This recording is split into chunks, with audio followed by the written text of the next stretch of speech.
All right, everybody. Dave Lewis from Sawdust Designs. Welcome to part 2 of making a bandsaw box.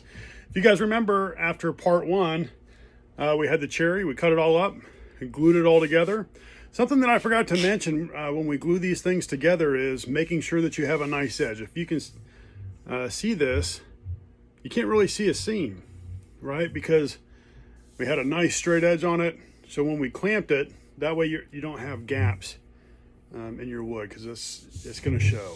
So that's where a joiner really comes in nice, to have a nice flat surface. Okay, so next what we're going to do is we're going to pick out our pattern, and we're basically going to take it, we're going to put some carbon paper down, and we're just going to trace the design on the wood for to cut it on the bandsaw. So that's what's up next. Okay, so what we did was we have our block of cherry. This is the face that I decided to go with. I've got my design right here. And what we're going to do is, this is just some carbon paper, and I'm just going to lay the carbon paper over top of our block, and I'm going to put the design on the block, make sure it all fits right, because I always make my block just a little bit bigger than what it needs to be.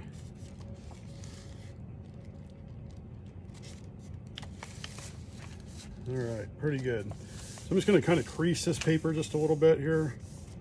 Make sure that everything is fitting. It does. Oops. That's why I crease it, just in case it moves. All right. Now I'm just going to take a couple pieces of painter's tape just to hold everything down. So as I'm tracing it, it doesn't move around. Okay.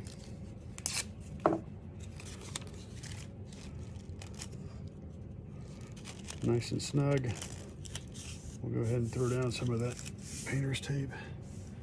All right, and then my technique is, all I do is I'm just using just a regular mechanical pencil. I've pushed in the lead, and I'm just going to go ahead and apply a little bit of pressure and just trace the line.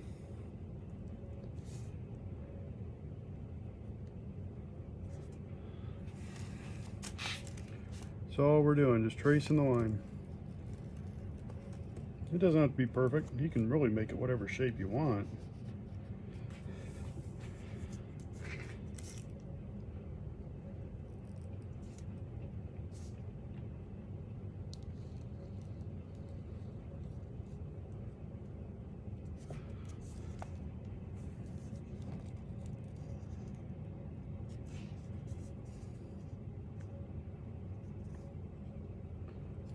Oops. Went outside the line there just a little bit.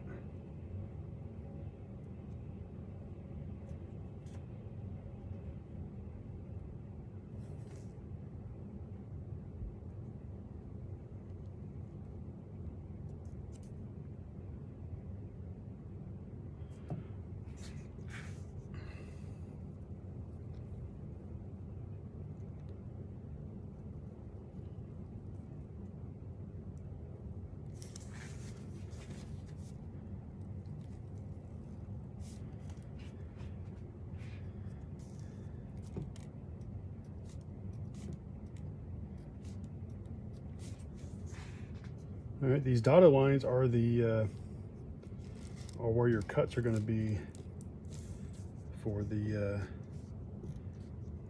open spaces in the drawers. All right, I think I got all the lines here.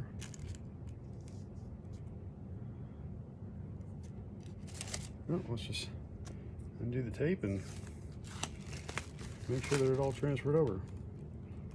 Yep, there we go. So you can see that it transferred over. It's not the, let me take this off just so you can see. All right, so you can see that it transferred over.